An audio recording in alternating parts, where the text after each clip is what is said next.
Big promoters, event organizers invest millions in old school marketing activities like out of home, radio, TV, print. Is it only musical events for musical artists? We started with music, so the normal concerts, The Weekend, Coldplay, Madonna, you name it. But for now, we're doing a lot of circuses like Cirque du Soleil. We're doing a lot musicals like Mamma Mia, the Blooming Group. What are your plans and goals for this year? The clear focus is to scale, open new markets, onboard new promoters and event organizers, but also to really improve our main infrastructure. Do you find yourself having to change the style of campaigning, or is it one size fits all? It's always different, to be honest. The strategy, the budget allocation is different. Even the approach when we go online, the content pieces are different, the strategy is different.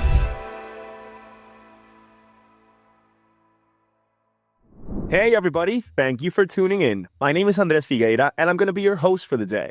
This show is brought to you by the Global Talent Company, helping fast-growing teams hire exceptional remote talent from Argentina, South Africa, and beyond.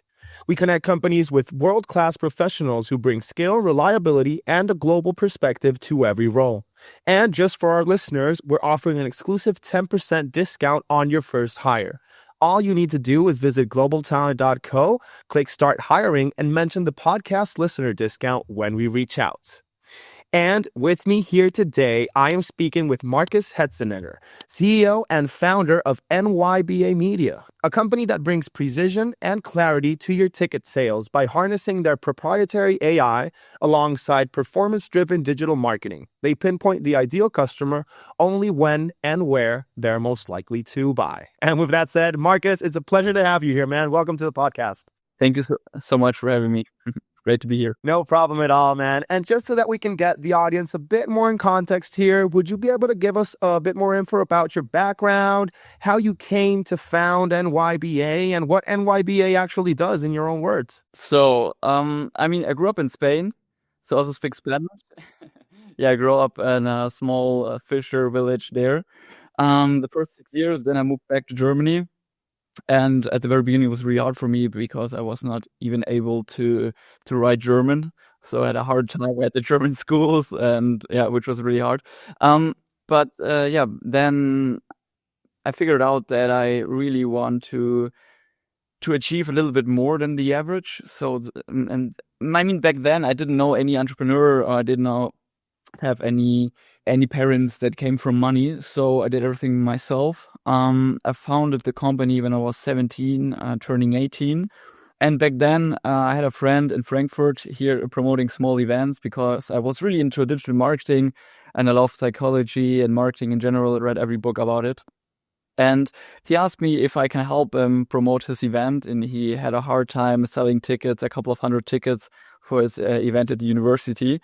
And so we stepped in, helped him, and sold out the event 2 months before the event happened. And from there, we saw that there's a big need because big promoters, event organizers, they really invest millions, sometimes hundreds of millions in old school marketing activities like out of home, radio, TV, print. And if you ask them, say, hey, how much did you invest for that artist? And they were like, okay, $3 million a year. It's like, okay, how high is your return on invest? How much tickets did you sell? Most of the time, they just don't know. So that's the niche we then saw. So then the value proposition that NYBA is bringing is that through more of digital marketing and doing things online, you're able to get better measurements and metrics as to how much that advertising is actually working. Yeah, of course, back then we started with normal digital marketing. So we just ran Facebook ads, Google ads, one of the first ones in Europe, running TikTok ads as well. Now we are one of the biggest partners here for TikTok in Europe. But back then we had no AI because we just started with everything. But now we gained so much different data, not only the data from the artists, from the engagement, from our campaigns, but also the learnings from the campaigns itself. Like, okay, which copy do you need, which creative, and which phase, which platform, when should we start the FOMO campaign, the on-sale campaign, and so on. So we have a lot of knowledge. We sold more than 75 million tickets online by now. And now starting to push things to the UK, the US, and Middle East as well. So Amazing. 75 million tickets is a lot, man. And another quick question. Is it only musical events for musical artists, or do you also work with, like, I'm thinking of ticket sales and I'm thinking such as like theater and other types, maybe theme parks or stuff like that, or is it just music? good question. I mean, we do everything. We started with music, so the normal concerts, The Weeknd, Coldplay, Madonna, you name it. I mean, obviously we started with smaller ones, but for now we're also doing a lot of circuses, like Cirque du Soleil. We're doing a lot musicals like Mamma Mia, the Blooming Group. Festivals, we're doing a lot of festivals like Lollapalooza, Rolling Loud, you name it. And now we're also starting to expand more into museums, live experiences. We did the BBC Earth experience in London, or Elvis Evolution in London, different stuff. Yeah, but we are not doing any theme parks till now. That maybe. Okay. No, but like with Cirque du Soleil and that type of acting and stage performances, it's like that's what I actually meant. But it's so Yeah, cool. okay. You dropped a bunch of names and I believe I know every single one of them. So that is amazing, bro.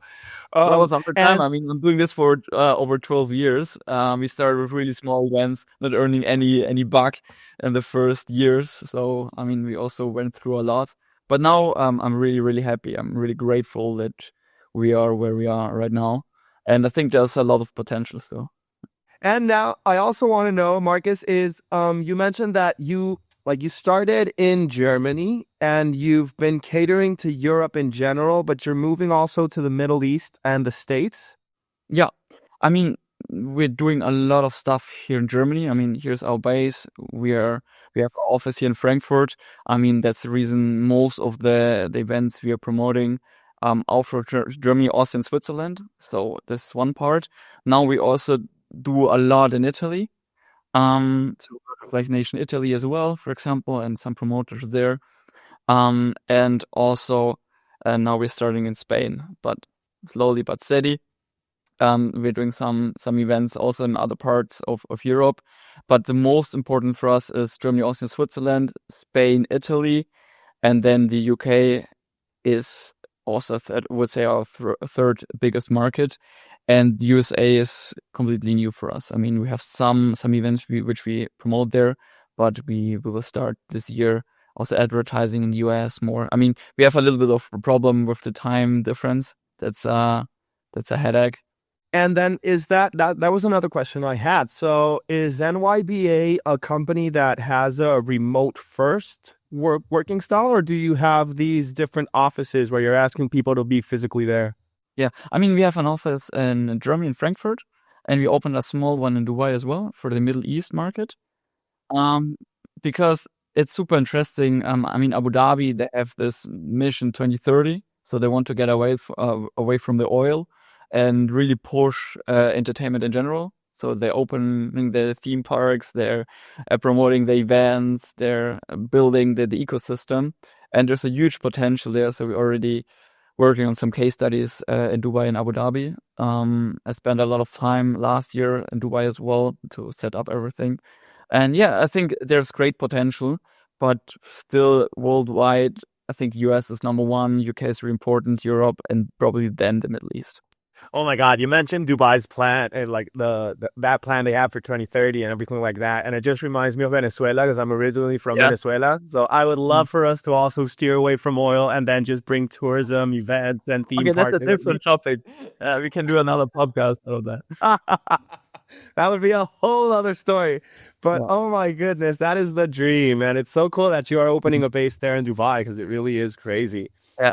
And Marcus, then now that I asked you about how NYBA works, if it's remote first and everything, how many people do you have helping you out with this whole endeavor? Because I feel it's a pretty big project that you've had going on for a while now. So what is your team looking like?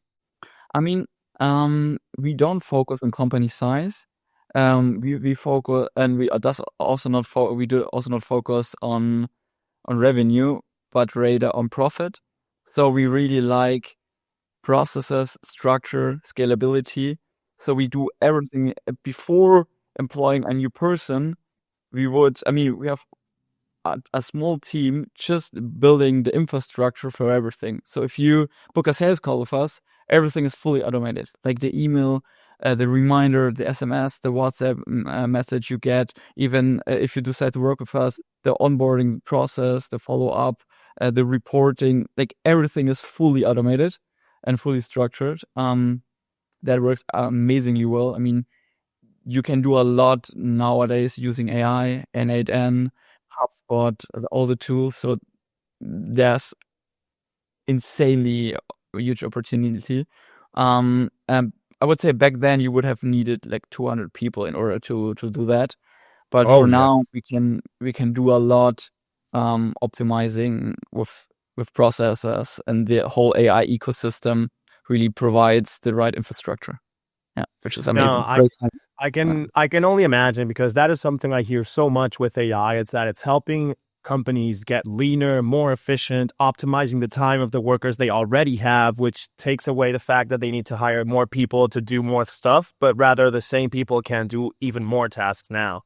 And are you guys leveraging AI in any curious or peculiar way that's not the usual customer experience or replying emails? Because we know that is that's what AI is very good for. But just wondering if NYBA is doing something that's a little bit newer or more, or just different from what we've already heard.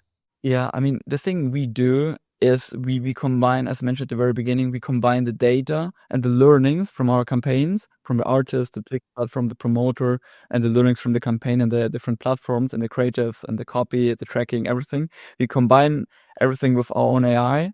So the data we have and the targeting gets better every day. So the learnings from the campaign, like the setup, the strategy, the creative, the copy, the platform, how we divide the budgets in real time, performance based, and stuff like that happens with AI nowadays. And it's getting better and better every day. So the more data, the more learnings we generate, the better everything gets. That's super exciting. That is nice. And Marcus, may I ask if you've seen any weird patterns or metrics that you say, like, yeah, we were gonna do a concert in Italy for a Spanish singer that was just crazy, everybody liked it? Or do you have any weird anecdotes like that of things you've seen?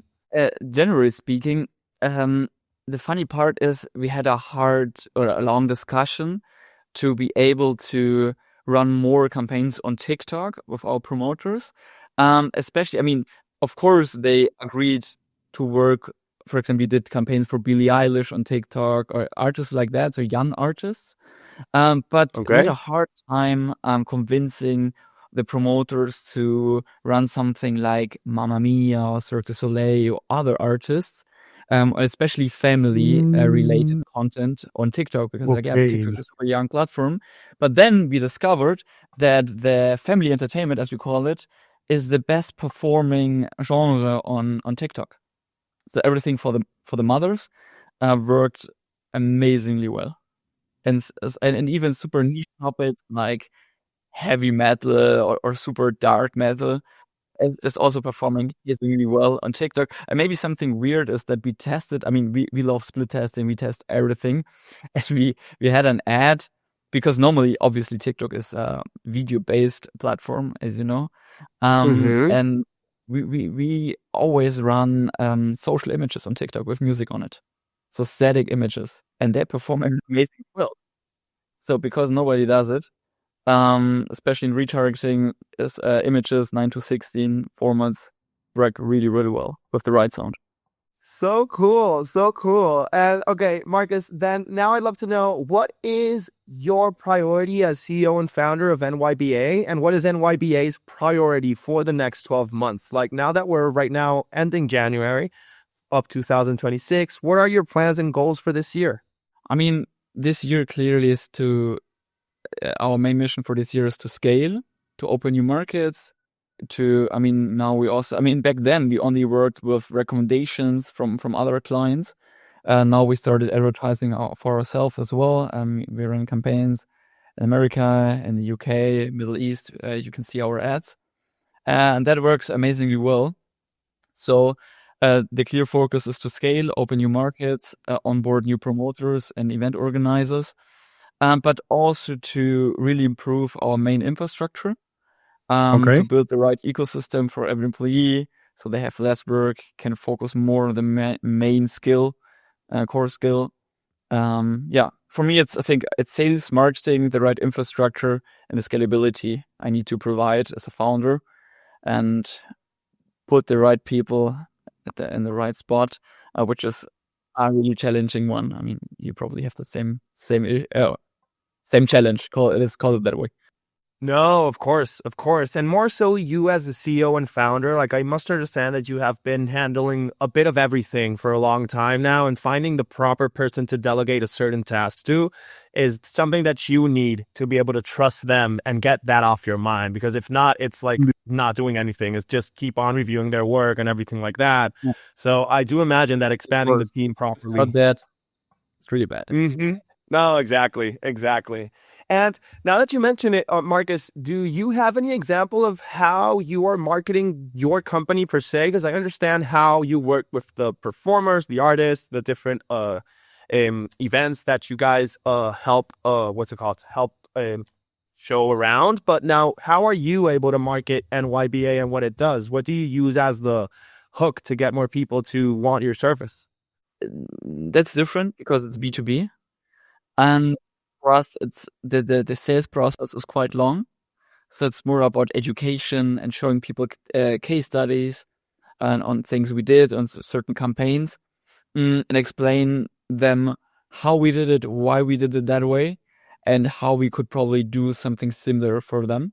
So I think this is the main goal, combined with a lot of social proof, a lot of case studies, a lot of before afters, and some press content, because we're also now doing a lot of press work, because back then we never published anything we did in the past. So we started with that last year, and that works amazingly well. So it's not super catchy or something too crazy. It's a consistent. We have a high frequency in our ads, so they see consistently our case studies and the work we did, and if we onboard a new client, we achieve great results for them. So we will launch the next case study and so on. And some of them, they take 1 year, half a year, a few months, a few weeks. That really depends.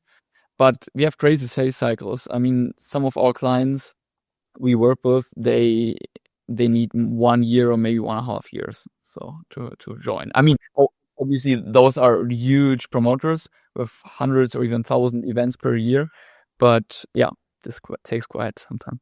Okay, yeah, no, I can imagine it's a long game that you guys are playing with these huge promoters. Okay. No, I understand that. I understand that. And when you mentioned these case studies and the education of the businesses that you want to talk to, what has been the best channel that you've been able to contact them? Because I don't imagine you're placing these case studies on TikTok as well, or maybe you are. Just want to know. Yeah, a good one. I mean, we are not advertising for NYBA on TikTok because our main audience, I mean, probably the team would be on TikTok, but not the CEO.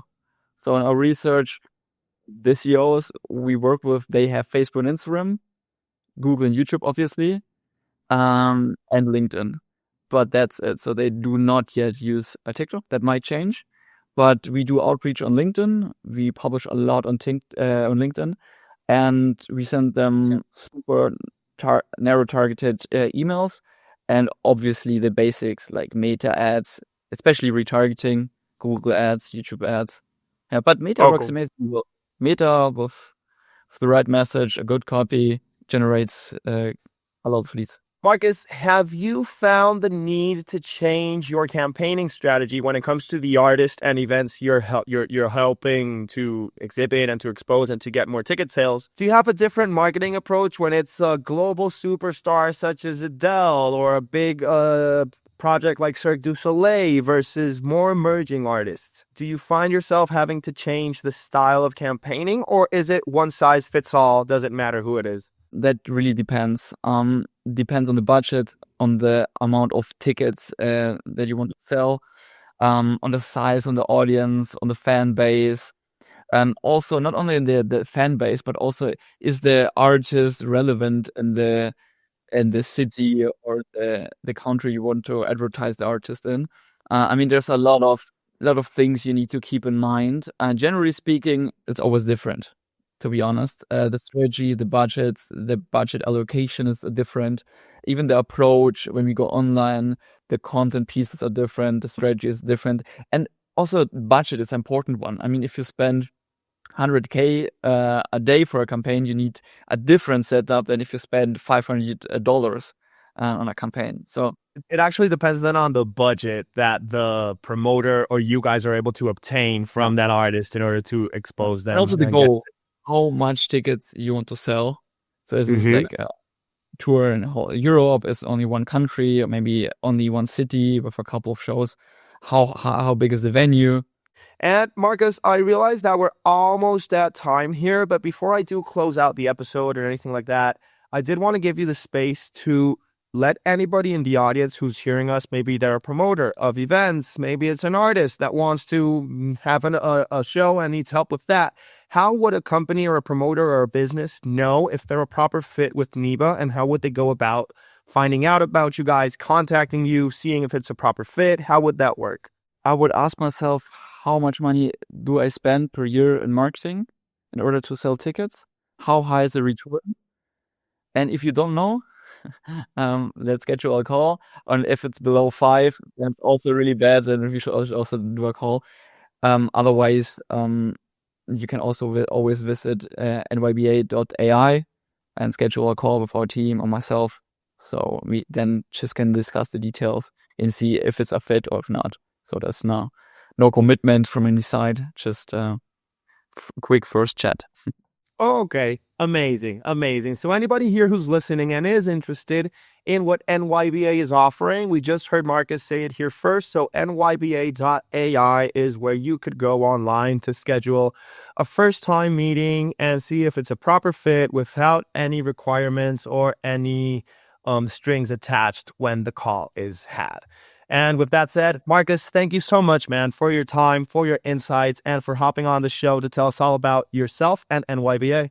Thanks so much for your time and the invitation.